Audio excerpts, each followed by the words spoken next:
Well, welcome to Dragonheart. This is Chay. I am joined by Mark Griffiths. How's things, mate? Yeah, not too bad, not too bad. Christmas is coming, Goose is getting fat. I hope that we're still in the FA Trophy hat after Saturday. Yeah, that needs work. But I've got another week till Christmas, so that should be all right. Exactly, and that's what we're going to be talking about this week. This Dragonheart, we've got Fat Geese. Also got the way. What's it, sorry? We were talking about Fat Geese. Yes, that'd be excellent. So Fat Geese first. Then, of course, fans, we're going to be talking about the Weymouth game. We're going to be talking about our league position and how we feel about the season so far. We're going to be talking about the FA Trophy game, our opponents, Gloucester. We're going to also talking about maybe squad rotation and maybe just a few bits and bobs to finish off the show. So let's get to it. This is Dragonheart. I'm Aaron Hayden, and this is Dragonheart. Well, Weymouth, not a game I don't think many Wrexham fans will be remembering over the years, but the most important thing is 3 points. It wasn't knocking Porto out of Europe, I agree. I think I've got to confess. I must be honest, though, and say that opinion seems split on it. I was really happy with it in terms of our domination of the game, in terms of whether they were in it, if you like, because I thought we played a lot of good football. We looked very creative, and I think Phil Parkinson did have a point when he said, we'll play like that one day and stick 5 or 6 goals past somebody. So I think some people have been going negative about the performance. I think it's the lack of end product that really bothers me. I think the approach play and our complete domination of Weymouth, who are better than Kings Lynn and teams like that we've battered, and Barnet, was good. I liked that. I was just concerned that we got into so many fantastic positions throughout the game and really didn't make many clear-cut chances. Well, I must say, I think Weymouth are probably one more poorer side, if not the poorest side I've seen in the racecourse this season so far. They come, they park the bus, and I think that was the first game I think I've seen at the racecourse this season where they thought, let's put 11 men behind the ball and try and scratch out a draw here. That's what I thought anyway. And we were clearly the better side, weren't we, all around the pitch. Oh, yeah, I totally agree. They're the first team to park the bus against us. And they didn't even park it very well. I didn't think that left the handbrake off. But their midfield dropped off and sat on the toes of their back three. The wing backs really were full backs, and yet they left lots of space in their half, and we passed our way through them and round the side of them really pretty easily, which was, like I said, pleased me enormously because that approach play was really good, and bothered me because that final ball wasn't in there. It wasn't a lack of finishing this, so we did miss some chances, but there was a failure to turn all those fantastic positions we got into, especially when the wide players are getting around the back of the fence, into good service for the players in the box, and that did bother me a bit. But I didn't think they parked the bus well. They tried to. They sat back. They were far too defensive, but they didn't do it well, and we should have spanked them. That's my concern. I'm happy with our domination, but we could have let goals in at the end. We should have spanked them. We should have finished them off. Are you concerned that the fact that it's sort of been a running theme this whole season, isn't it? Really looking good, dominating, but not creating clear-cut chances at home. Anyway, I think away we're a different side at times. Yeah, it does. Yeah, absolutely. If I'm frank, I think that's why January is so massive for us. There's still something missing. I mean, I say there's something missing. We're going well. I think we won 4 out of the last 5 in the league, for example. I just think that we're hoping that with the funding that's come in, that we're going to be able to put together a team that wins this league and then hits the Football League running. We've not quite got there yet, and so a good January, I would have thought a good January makes us favourites to win the title. If we bring in the sort of level of players we're bringing at the end of the summer, we're laughing. But we do need to, because at the moment we're sort of a bit patchy, a little bit up and down. The performances aren't consistent, sometimes from game to game, sometimes throughout the 90 minutes. But we have enough good players and enough good play in us to still be up there. You know, we are clearly, you know, just looking at that table in a title fight. So what type of player do you bring in to elevate us to that next level where we are really, really pushing the top two? Well, that's a good question, I think. Well, we've agreed in the past that it'd be nice to have some controlling midfielder. Do you think, like a playmaker, someone strong who can do that, or even just somebody who's strong enough to tackle and give the other midfielders a bit of space? Or would you agree, firstly, a bit of presence in midfield would be a good idea? I wouldn't mind a type of, say, like Danny Williams sort of midfielder to come on.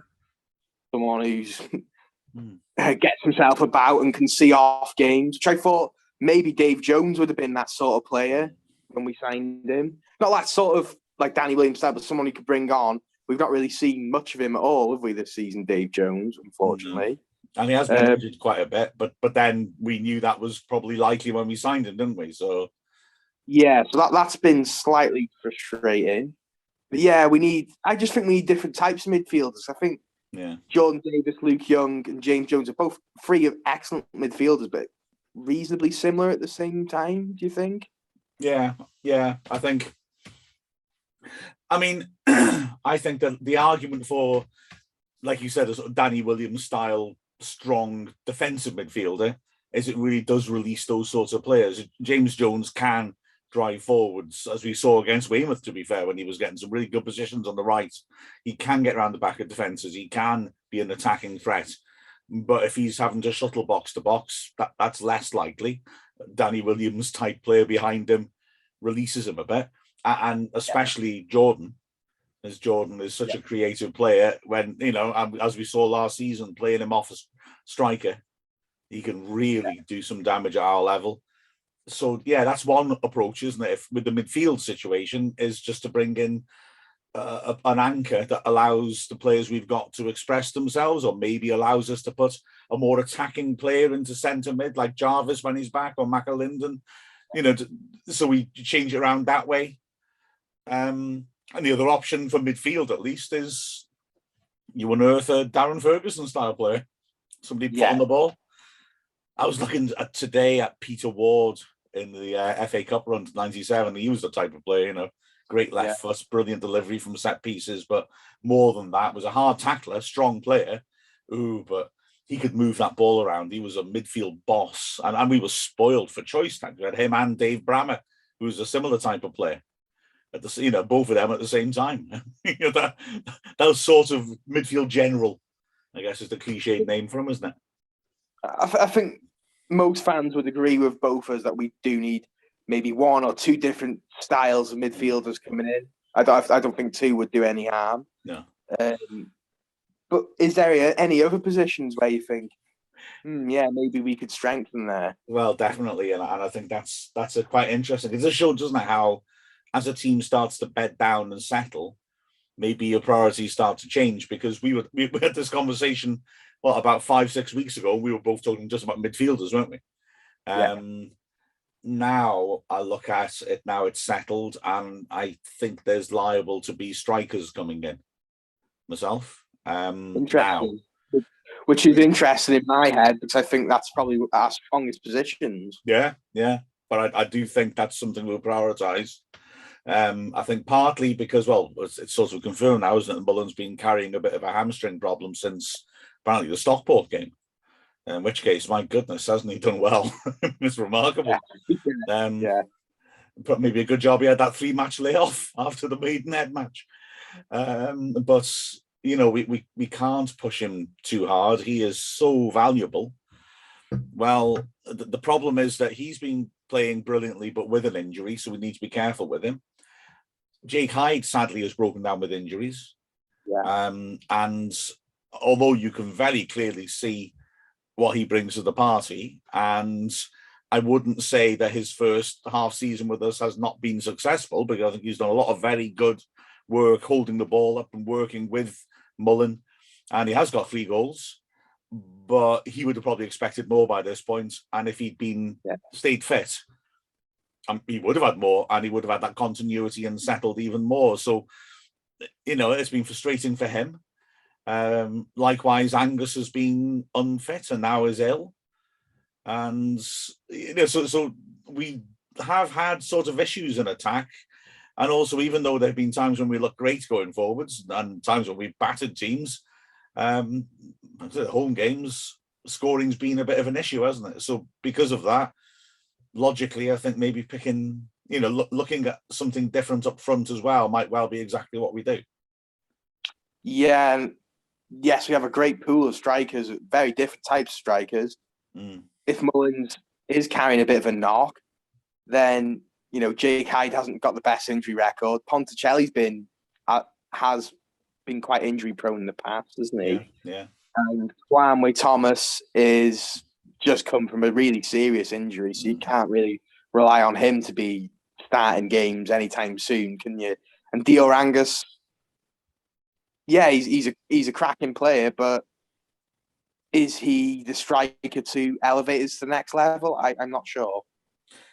Yeah, I mean, the other problem, of course, is lack of continuity, isn't it?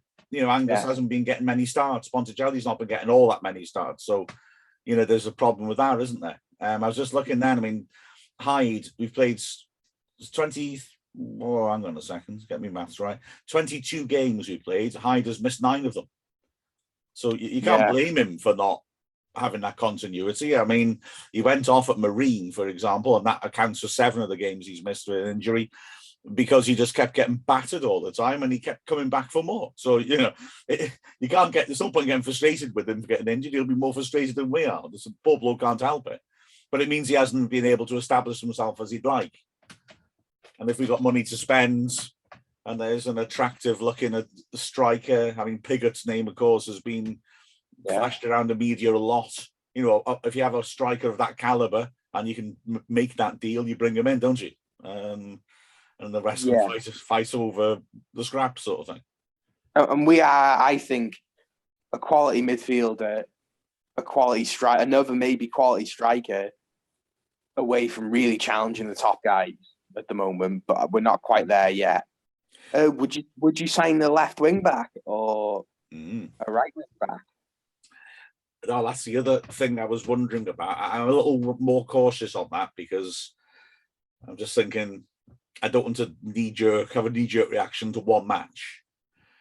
But I think part of the issue in the Weymouth game, I don't say part of the issue, we caused so many problems on the wings. We got wide players in behind so often into their box, but then we didn't turn that into chances. So that either means lack of movement in the box, lack of bodies in the box, or lack of quality coming in from the players who've got round the back. And so, I mean, Reece Hall-Johnson didn't seem to be quite driving on into the box as often as Hosanna was. There was a little bit of an imbalance, I think deliberate imbalance.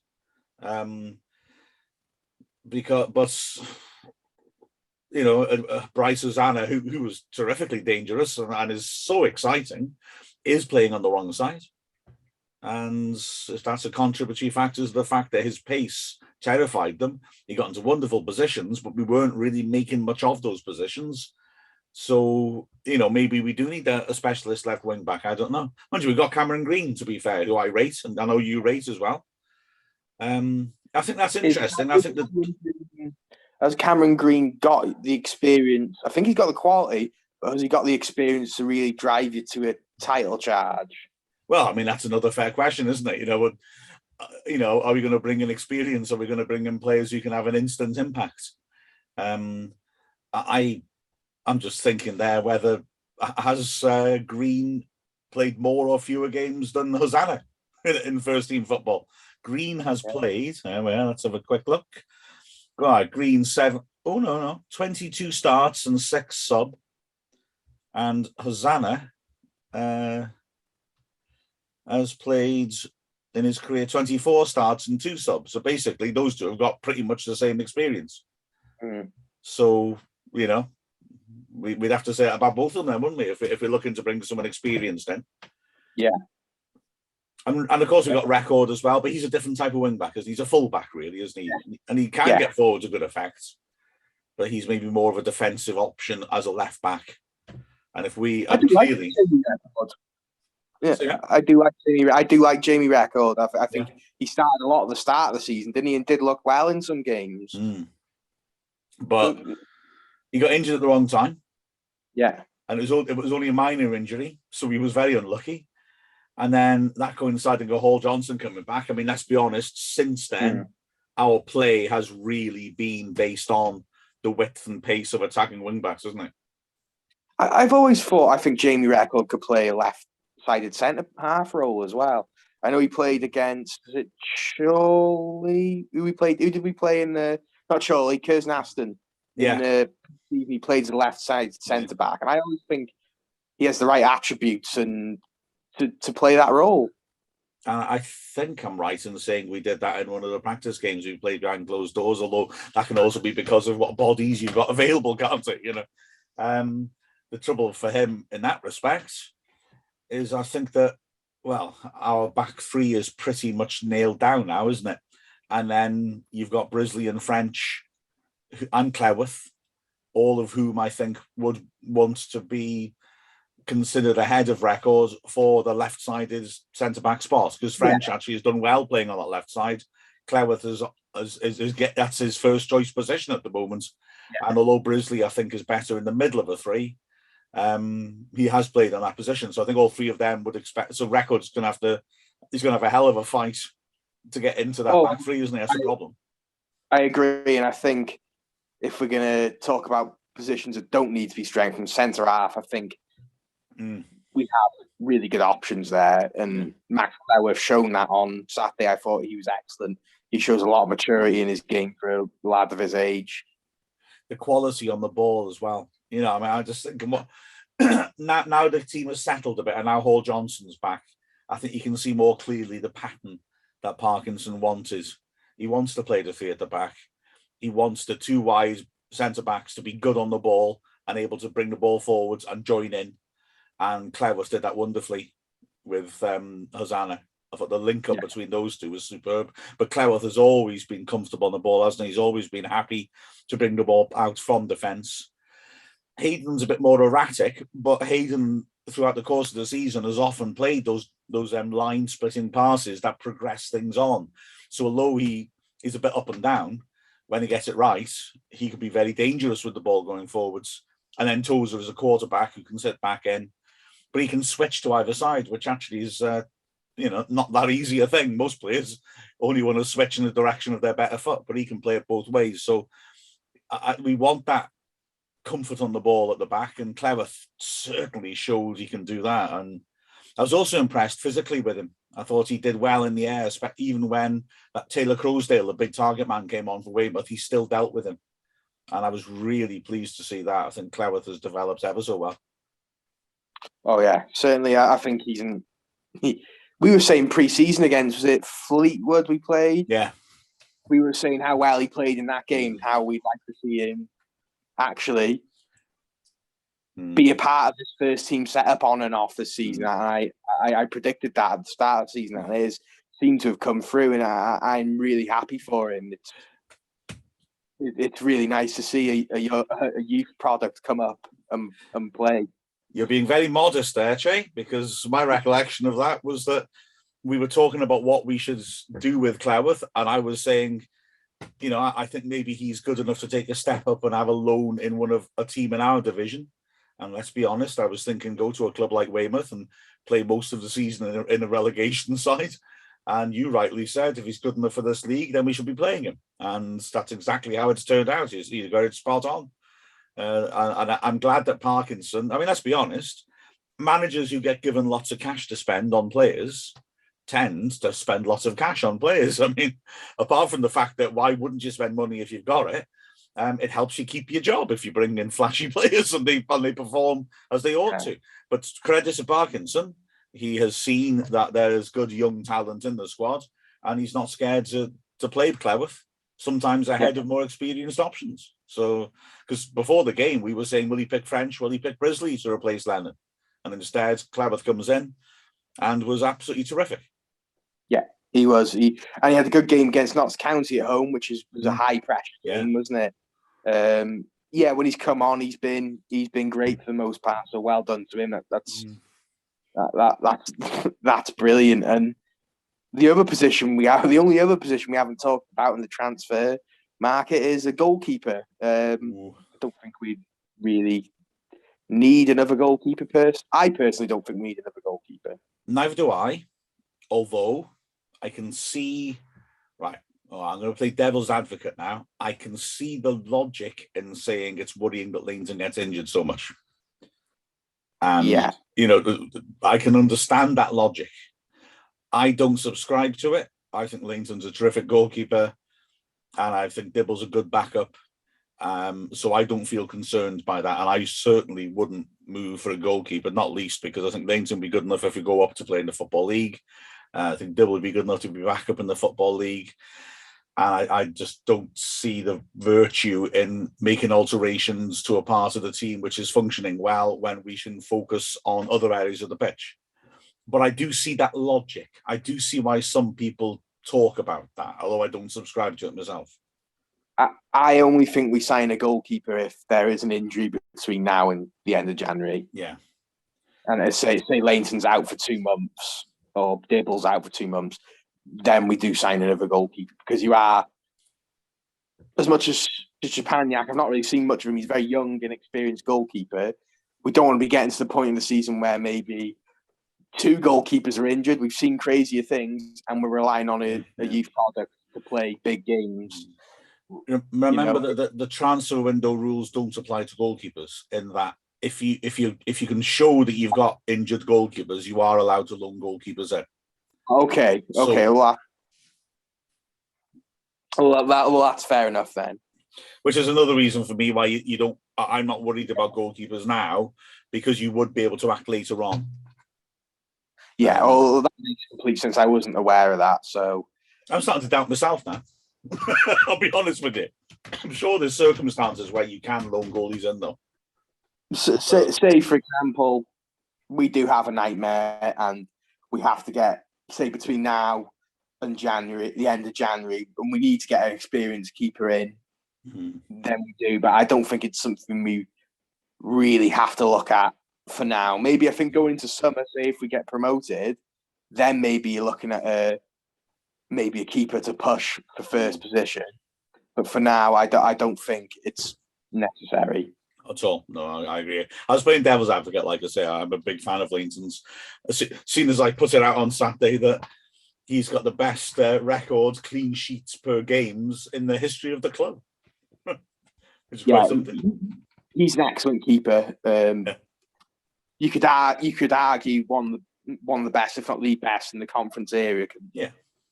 Oh, absolutely. Easy. Yeah. Well, I mean, I'm a huge Chris Maxwell fan, and I think you look at where Maxwell is now, and that shows his quality. But Lainton is certainly one of the best keepers that we've had, well, in a long time. Going back to Football League days as well. There's been plenty of seasons when we've had inferior keepers in goal than Lainton. He's Mr. Consistent, isn't he? Yeah. You're never worried when he's in goal, and that's something. That's a trait in a goalkeeper that I think every team wants. Exactly. And he's very quick off his line as well. He takes responsibility. He's quick off his line. Yeah. It's a good keeper. Back to the Weymouth game. Jordan Davis free kick. It was excellent, wasn't it? Beautiful, wasn't it? And he did the same one in the second half as well. Yeah, which all freaked in. He is super. We have 2 excellent free kick takers at this club, don't we? In Luke Young and Jordan Davis. Well, I think Mullen would say 3, but he's not getting a chance, is he? Because the other 2 are, I mean, phenomenally good. I can't help thinking of, oh gosh, I'm gonna regret saying this, but I'm gonna say it. Messi versus Ronaldo, a boring argument. And everybody got excited about Ronaldo's free kicks. And the fact of the matter is, he scored a couple of amazing free kicks but his actual stats from free kicks were terrible. Yeah. So he's eye-catching and clearly capable of hitting something amazing, but the stats say once in a blue moon, once every few years, whereas Messi, I remember Sid Lowe quite rightly saying his accuracy from around 20, 25 yards is such that it's almost like he's picking the ball up and putting it where he wants it to go. And he's terrifyingly consistent. And Davis and Young are like that, aren't they? That's amazing. From free kicks, you genuinely have a real sense of confidence. You just know they will score a decent amount from around that sort of range, don't you? It's amazing. Oh, it is. And we'll go back to like Paul Mullen saying Paul Mullen's a great free kick taker and he hasn't had the chance to take it. I'd rather Paul Mullen be in the box ready for the rebound from the save, or when if his post or comes off the defender. So I'd rather Paul Mullen be in and around the 6-yard box ready for the rebound. So, but yeah, it is really nice. And Jordan Davis, he can hit one. He is an excellent free kick taker, and it came at an important time in the match, I think. Oh, and you think about it, I mean, Young's suffering in a way like Mullen is, because Davis is so good. Because when Young was taking free kicks last season, he has been taking free kicks, but not as many as he was. He hasn't scored this season, has he? Because the truth is, Davis is so terrifyingly good that Young tends to be the decoy. You've got to give Davis a few pops if you get free kicks, because if we get 4 free kicks on the edge of the box, I know that would be quite a lot in a game, but say we did, you'd be a little surprised if Davis hasn't scored one. He's that good. Yeah, he is. And it's a very similar style of free kick every time he takes it, but it's just so effective, isn't it? It's so hard for the keeper to get. Yeah, it's excellent. As I say, it comes at important times. It was what minute was the free kick scored? 30. So just on the cusp of half time, and going into the second half, 1-0 was vital, wasn't it? 1-0 up. It was just at the point in the game where we looked like we'd completely dominated, but we looked like we might not score. I mean, there'd just been a quiet spell. We were still on top, but not creating chances. So it came at the right time, because if that had gone on for another 5-10 minutes, we may have gone in at half-time 0-0, thinking, hang on, we're not really getting anywhere here. We needed a goal then, I think, just to take that grip. Calm the nerves too, I think.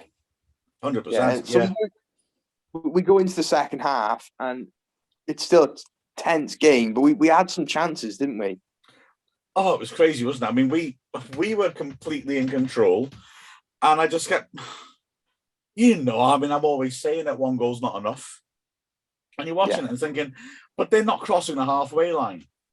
Maybe 1 goal will be enough, but there's always that chance. Yeah. And, it nearly happened. Right at the end, they had 2 great chances. So we could have got caught out. So we dominated the second half. We could have scored 3 or 4 in the second half, couldn't we? Mullen missed an easy chance, and we had a few others. The keeper made a good save from Jones. Didn't he? Saved a free kick as well. We should have had the penalty as well, in my opinion. Yeah. I had a fantastic view of that incident. He practically just judo tripped in. It was pretty ludicrous how that wasn't a penalty. And thankfully, the person, Matt, who was doing the match report at the time, had it on the BT on the tablet. So we watched the replay, and it was like a judo throw. It was just, if that was VAR, that's 100% a penalty. You'd like to think so. Well, I'll be honest, the last weekend has made me wonder what VAR will actually penalise. The one on Dawson in the box when he gets his legs swept from under him and VAR doesn't give it. But that beside the point. Yeah, just 100% penalty, 100%. No 2 ways about it. That referee must have been listening to us talking about refs on Dragonheart the day before and thought he wants to get on the follow-up. It was an absolute clear, blatant penalty. So we should have put them to bed easily. We could have done it in the first half. And because we didn't, the subs made a difference for them. I thought Musa, the attacking midfielder they brought on, was a huge step up from McCoy, who normally looks good against us, but he was totally anonymous except when he was losing the ball. And Musa came on and was running at people, and he transformed things and started getting closer to the strikers. And then that big lad, Taylor Crowsdale, caused problems with his size. Luckily, wasn't all that good.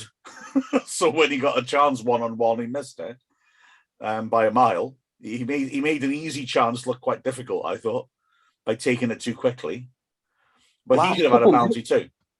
Yeah, last couple of minutes, Weymouth just come to light, didn't they? Out of nowhere. And then I started panicking internally because I thought, oh no, Wrexham, please don't concede a late one here. And they definitely should have had the penalty. Looking back at it, if that was the other side of the pitch, I would have been screaming for a penalty. Well, Mullen's a definite penalty. Taylor Croasdale's is more of a definite penalty, and there's just no way it's anything but about Aidan grabs him. I suppose the saving grace, if we want to try and explain it through, is that he was offside. Now there's no VAR, so the penalty would have stood. But I guess if we want to claim some form of moral high ground, he should have been given offside. VAR would have spotted that one. He wasn't offside for the one-on-one. It made you think, like I said, the subs made a huge difference because the 2 balls in over the top for him. He's a sub and he's making those runs. And then the 2 balls in came from the other 2 subs, Musa and Shields. Lovely passes, really nicely done, and not good runs, even though he went a bit too early for the penalty one. And it does make you think. I must admit, I mentioned this in commentary. I mentioned our conversation when you threw in which box is Wrexham. And I said James Bonecrusher Smith. And after I said that, I thought, I wonder what point I'm trying to make. But I said it again on Saturday. I did refer to the fact that you brought her up. Weymouth with James Bonecrusher Smith, because like I said last week, Bonecrusher Smith, he fought Tyson, he covered up for the whole fight, and then suddenly went for Tyson in the last 30 seconds, landed some good punches and could have won it. And you think, why didn't he do that before? Well, Weymouth were like, they spent 90 minutes plus all the added time just covering up, letting us batter them.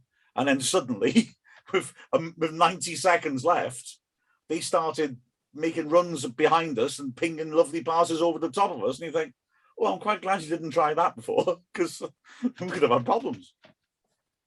Yeah, and to be fair, I don't think they had that in them for the whole 90 minutes. I think if they would maybe would have if they would have started at the 60th minute, I think they would have knocked out and we would have exploited and got another goal. So I think, Weymouth were a poor side.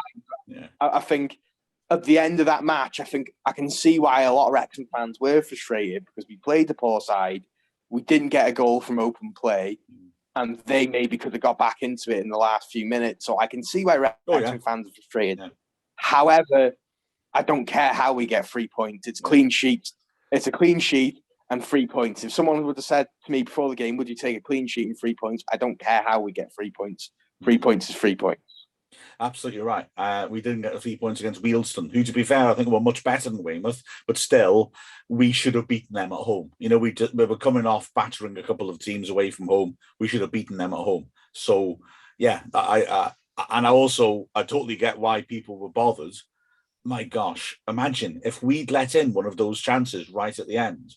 That would have been a hell of a punch in the guts to not win a game that we were completely in control of.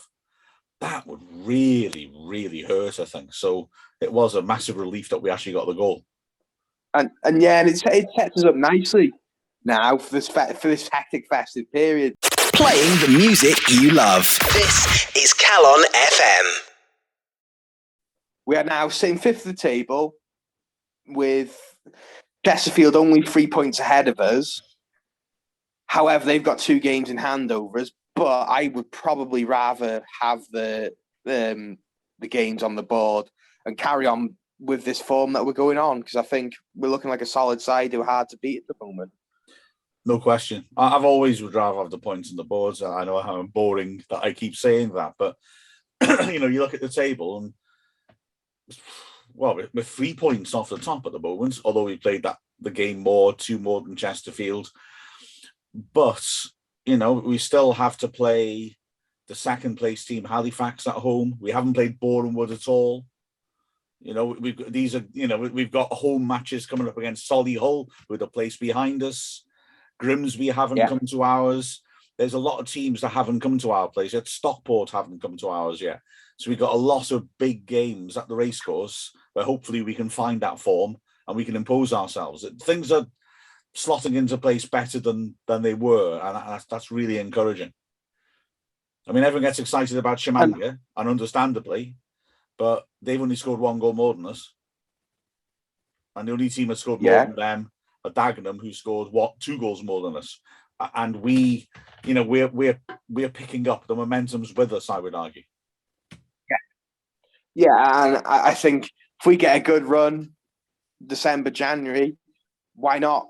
We need to start getting on a big run. I think we need to start picking up the home performances, because at the moment, I really do think away sides are looking at us, our home form, thinking we can get it. Well, our home form's not too bad, but I think away teams do think they can get at us, and there's a lot of nervous energy at the racecourse at the moment, I find.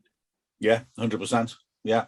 But then hopefully we can improve the quality in the squads. That improves confidence, and we can build it up. And we, like I said, we're on a good run at the moment, aren't we? We won 4 out of 5. The one exception, we had a very poor red card decision against us in the first half. Otherwise, we probably wouldn't have lost that. Whether we'd have won it, I don't know. So that's the only defeat we've had in 9 in the league. And that coincides. We beat Halifax. Yeah, beat Bromley, beat Halifax.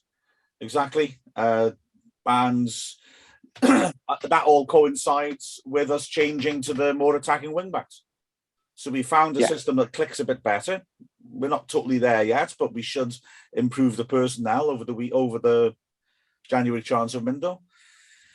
And the momentum is positive and it's going forwards. And I want us to challenge for the title, no question. But look, I'm not trying to tempt fate here. I'm just trying to look logically at it. We've got an expensive squad with high quality players in it. I hope by the end of January, we've got 3 or 4 more high quality players added to it. And so logically speaking, Halifax 3 points ahead of us with a game in hand. We got more than half the season left. Do we expect them to maintain that advantage? Quite possibly not. Boreham Wood are 2 points in front of us with 2 games in hand. But if we have that strong squad, do we expect them to maintain that advantage? Probably not. Bromley, 1 game in hand, 1 point ahead. Do you see what I'm saying?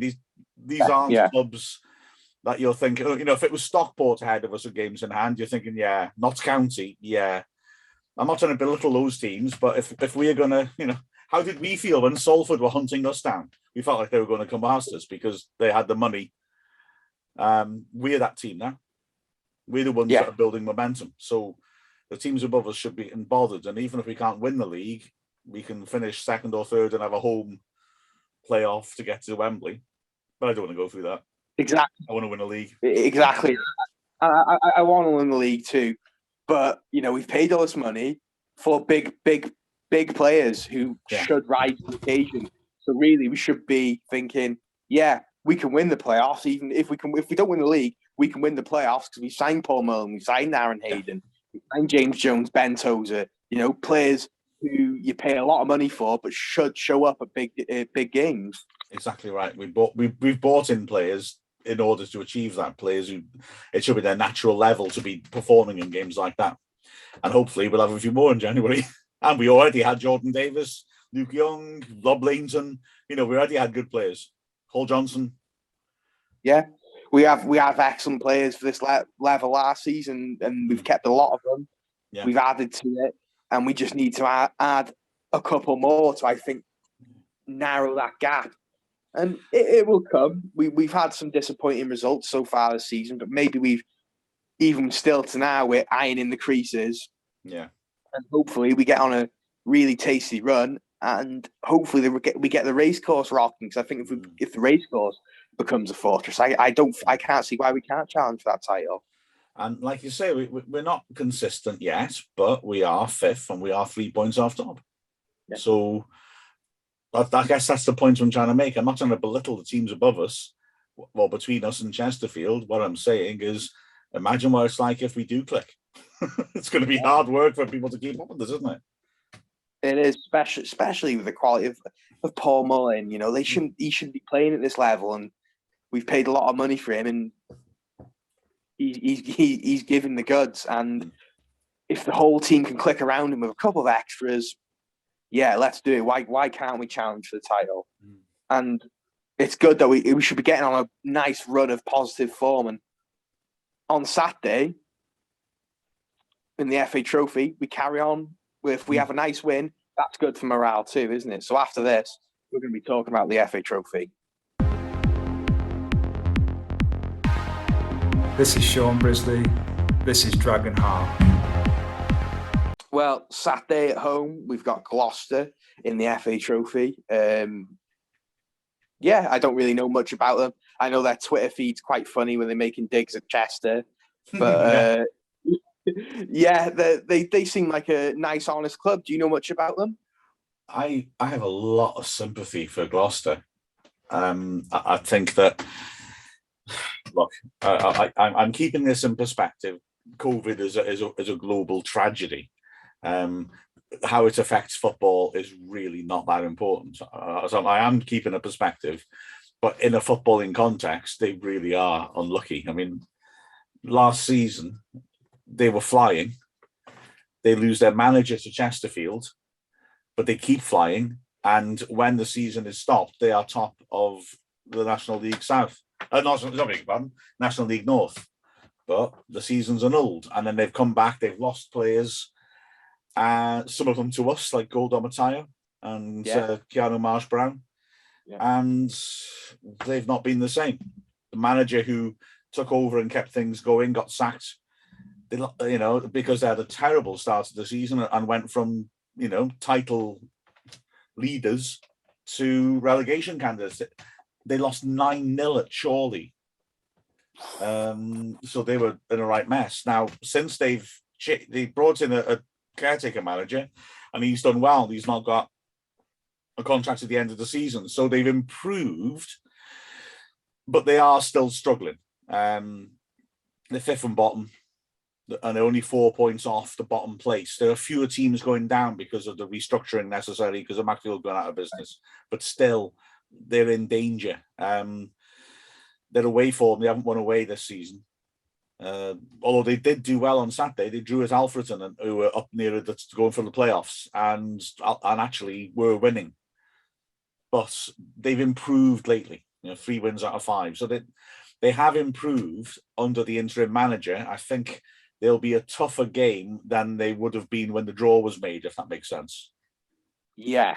So it really, on paper, it's a game Wrexham should be cruising. But depends on what team we pick. But yeah, and I the National League North is a very competitive league, isn't it? To be fair, with some big sides in it now. Yeah, I 100% agree. The impression I've always had for quite a while is the North is much stronger than the South. Yeah, look at the South, and the same teams keep getting relegated and come back up again. Teams like Woking and Ebbsfleet, Braintree, they yo-yo because it's an easier league to get out of, whereas the North, big teams go down and then we don't see them. So you're absolutely right. And to be at the top end of it and have it taken away like that is cruel. But they got interesting players. I mean, the obvious one to watch out for, they play a 4-3-3 generally, with their fullbacks really attacking. So that'll be interesting, as we are so attacking down the flanks. When the midfielders likes dropping off, and they'll make an extra defender so they can get the fullbacks up. But the main obvious player is Ollie Hulbert, who's only 18. He's on loan from Bristol Rovers, but before last Saturday, he'd scored 5 in a row. I think he's on 9 for the season. So he's, really in hot form. So he's an interesting player. And on the bench last weekend, they had Jordan Thompson. Remember the old Wrexham player that we had on loan under Ian Keats? Yes, I do. They also had another... Look, I'm living in the past saying this, but it makes me a little cautious of them. When Keats was manager the first time, we were going really well, and then we went to Aldershot, and Aldershot, it was Gary Waddock's Aldershot. They played the most wonderful, fluent football. It was astonishing. I don't think they sustained it, so I think maybe we were unlucky to play them then.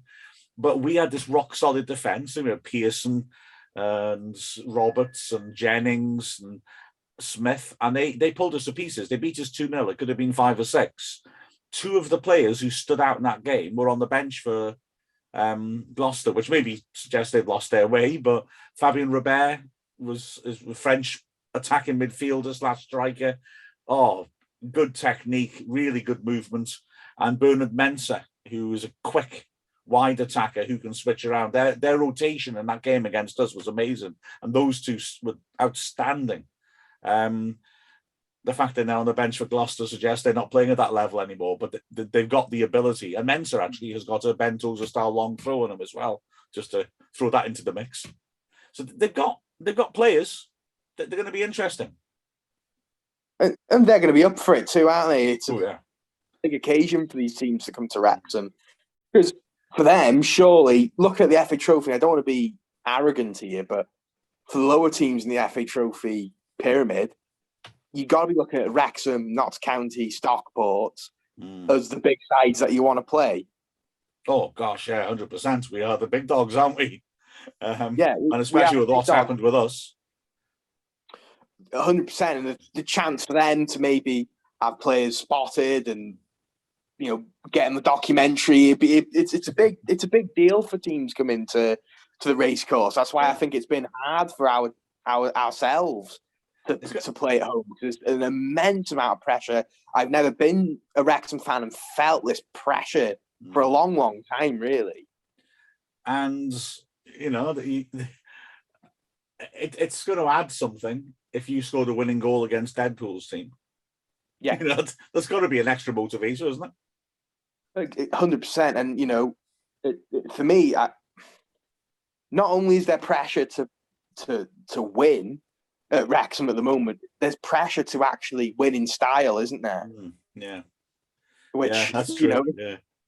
And if we only win 1-0 against Gloucester, there's going to be a lot of complaining fans. So it's true. Although I think it also depends on what sort of team we put out. But before we get on to that, just to say that, pardon me, the other thing, the big thing for the smaller teams is, and I don't know if this is because a lot of the big teams don't take it so seriously and are vulnerable in the early stages. Look at the teams that have been in the finals lately. Over the last 4 years, Hornchurch, Hereford, Concord Rangers, Brackley, you know, the small teams are getting through. So it's quite interesting to see that, and, you know, wonder whether, you know, at the moment, the way the FA Trophy goes, a team like Gloucester should be thinking, well, you know, we get past Wrexham, maybe 2 or 3 other decent National League Premier teams go out. We might get with a good draw. We might find ourselves in the semi-final before we know it. Yeah, and I suppose it's a good money spin for teams like this. And if they win the FA Trophy, I'm not sure what the prize pool is, but it's going to be a significant for a team like Gloucester. Is it more significant for a team like Gloucester than it is for a team like us? Well, it'll certainly mean more for them than us, won't it? Yeah. I don't know exactly how generous it is. I'm just having a quick look now to see if I can work it out. I know that it's not fantastic. Yeah. Right. So we are the first round proper. Yeah. Okay. Perfect illustration. The winner on Saturday gets £3,000. The loser gets 775.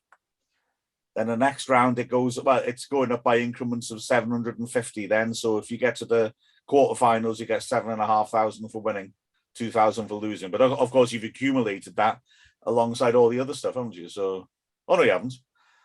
Yeah, you get 60,000 for winning it. If Chesterfield do well, maybe they can pay for that frost covering. Hey, if Chesterfield do well, maybe they can bring some players off furlough. Yeah.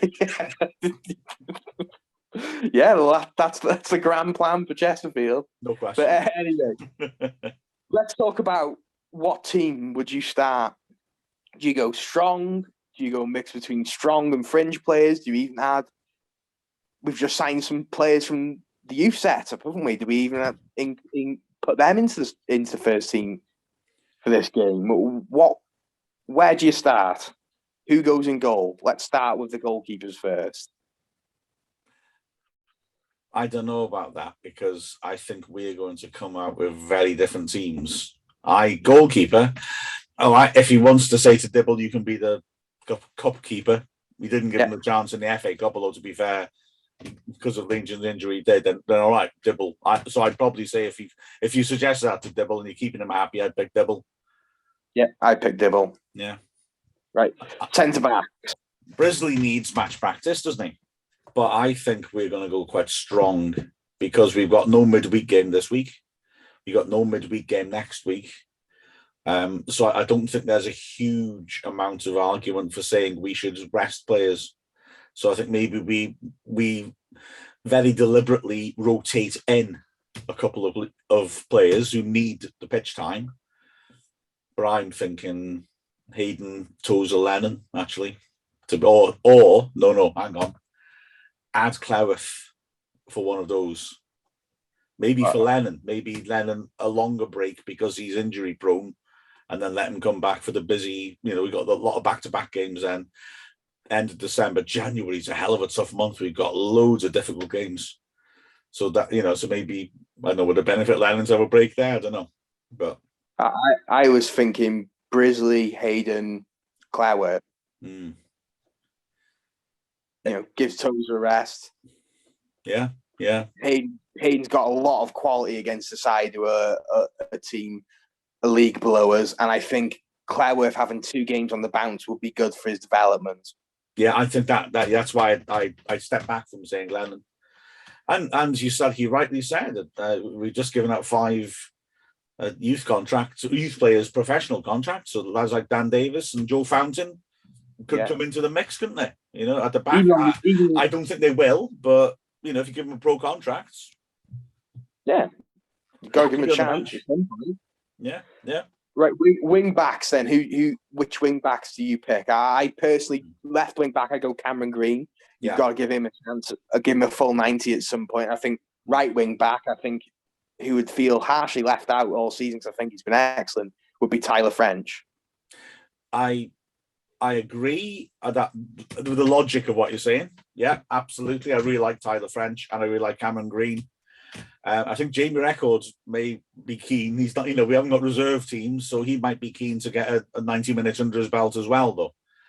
And I'd also maybe think that Reece Hall Johnson, because he's been injured, hasn't had that much taken out of his tank. So I'm just trying to think. I think a manager is not going to rotate that much without midweek games. So I'm thinking Hall Johnson and Record. I think my heart says Green, my head says Record in terms of what Parks will pick. Yeah, that sounds about right. I'd be happy if any of them combinations. Really, I think they could threaten against a team like Gloucester. So now it's a tricky one, really. Yeah. Midfield. Where'd you go? I don't know. Well, again, there's not much scope for rotation, I don't think. We've got Trafford, who's not played yet. Yeah. So wouldn't that be a perfect opportunity for him to try and showcase his skills, maybe get a contract extension? Could be, or it could be we've just brought him in as a tiding over measure, and we'll be bringing in midfielders in a couple of games' time. So do we have to give him a game? Would be the other way of looking at it. Poor bloke. Yeah. Poor lad. Jarvis is injured, and although I must admit I haven't double-checked this, I assume McAlinden's 3rd suspension game is this one. Yeah. So we haven't got that much beyond what we've got at the moment, unless we're drafting in David Jones. I'm not sure how fit he is, or have you got 90 minutes in him, or Devontae Redmond, who's not been involved for a long time. So I'm going Davis, Jones, Young, or maybe Young, Jones, and I'm still struggling for a 3rd person, to be honest. Yeah. Yeah. Has he got 90 minutes in him? That's the question to me. Yeah. Well, I'm not totally sure about McAlinden, because I know there was a suspension. He was suspended in the Cup, and the suspension remained in the FA Cup. I can't remember what it was now. Well, it was, wasn't it? So again? Wasn't it Mullin? Yeah, it might have been. Yeah. I think it was. What are you thinking? Because we haven't got much scope there. Would you go Trafford? I'd like to see him get a chat, be given a chance, but beyond that, in midfield, I just think Yeah, Davis, Young, Jones. Yeah. I mean, Jordan's the one that needs a break more, I would suggest, in that Young had the break from being injured. Jones has been in and out of the team. I know, actually, they've started like 17, 16, 15 league games between them, but still, I think James Jones would like a start in order to keep pushing the point that he should be always in the team. Young had a break. Tozer in midfield? Sorry? Tozer in midfield? That's true. Yeah, could be, couldn't it? Yeah, I just don't know if they. I don't think you'll want to tinker too much. So I think Records because he should get some game time. Cleworth because he's earned some game time. Yeah. Maybe you rotate Davis out to give him a little bit of a rest.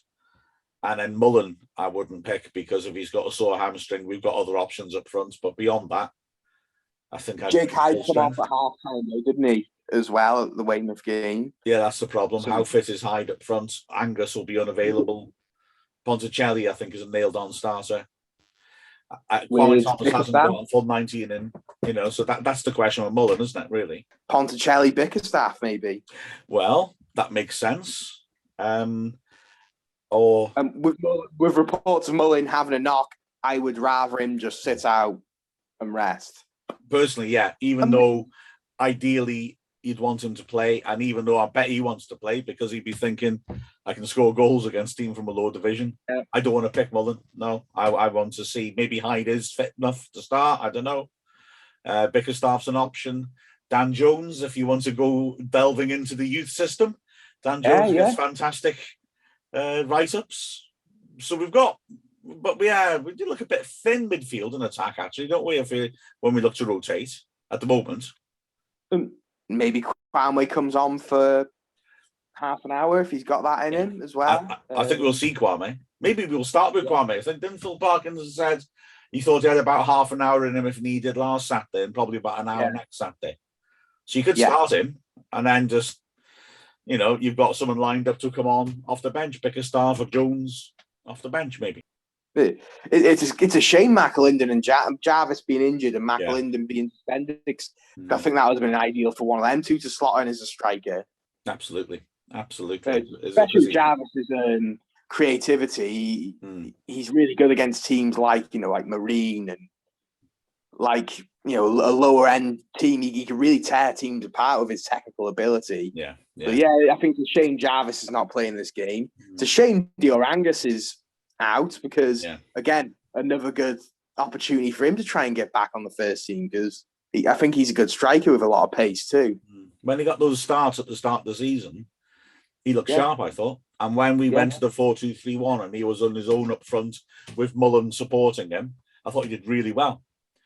And I thought he's quite unlucky to miss out. Although Ponticelli came in, and I think Ponticelli actually did better. Ponticelli has also been extremely unlucky to miss out when he's been dropped. But so those two have performed well. But like I say, Ponticelli should get a chance to show what he can do. Angus won't, will he? Yeah, which is a shame. So it would have been nice to see the reunion of Quamway and Angus again, because they both really clicked last season, didn't they? So that would have been nice. But unfortunately, we won't get that. So I think, in the whole, I think me and you kind of agree on what team will play. But I also wouldn't be surprised with Parkinson's track record that we play a full strength side on Saturday. Yeah, absolutely. I think that's perfectly feasible. I certainly think the logical thing to do is to go strong, but anyway, we'll see. And the usual methods will be around for people to keep in touch with it as well, won't they? Yes, we'll have the Twitter, live match centre, radio. The Wrexham player on the official Wrexham FC website is plenty to sink your teeth into if you're not going to the game on Saturday, Mark. Absolutely. That should be interesting. They'll put up a fight, but we should have the strength to deal with them, even with a bit of rotation, I would have thought. Yeah. And we have rich history in this competition, so it would be nice to get to win it again, wouldn't it? Absolutely. But nobody mentioned North Ferriby. Yes, we will forget about North Ferriby, but we had the Grimsby one, didn't we? So we'll remember that. So, I've really enjoyed this one this week, Mark. There's been a lot of analysis. Let's hope we can do the job and then get ready for that tricky run of league games. Yeah, it's going to be a tough festive period. But yeah, this has been Chay Long. I've been joined by Mark Griffiths. This has been Dragonheart. Hi guys, I'm Dominic Vose and this is Dragonheart.